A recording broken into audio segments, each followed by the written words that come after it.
પાટણ જિલ્લાના સાંતલપુર તાલુકાના કોલીવાડા ગામની ચૌધરી અનિતાબેન પરબતભાઈ આજે આત્મનિર્ભર નારી અને નારી સશક્તિકરણનું જીવંત ઉદાહરણ બની છે। છેલ્લા 2 વર્ષથી ડ્રોન દીદી તરીકે કાર્યરત અનિતાબેન ખેતી ક્ષેત્રમાં આધુનિક ટેકનોલોજીનો ઉપયોગ કરી સ્વરોજગાર સાથે અન્ય ખેડૂતોને પણ લાભ પહોંચાડી રહ્યા છે।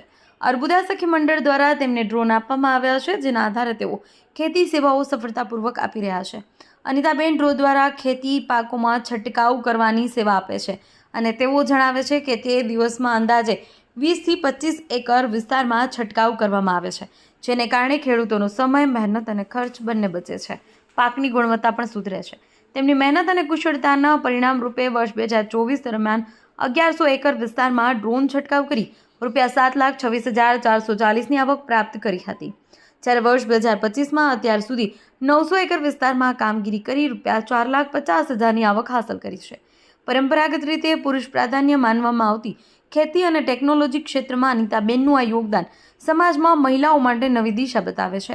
તેઓ જણાવે છે કે સરકારના અને સહકારી સંસ્થાઓ દ્વારા મહિલા સશક્તિકરણ અને આત્મનિર્ભરતાને પ્રોત્સાહન આપતી યોજનાઓ અને સહાયથી તેમને આત્મવિશ્વાસ મળ્યો છે અને આજે તેઓ સ્વાવલંબન સાથે પારિવારિક આર્થિક સ્થિતિ મજબૂત બનાવી શક્યા છે।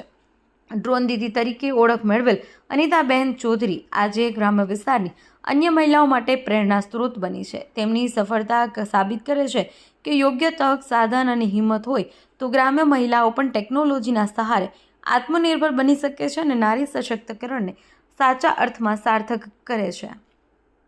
મારું નામ ચૌધરી અનિતાબેન પરબતભાઈ, ગામ કોલીવાડા, તાલુકો સાંતલપુર, જિલ્લો પાટણ।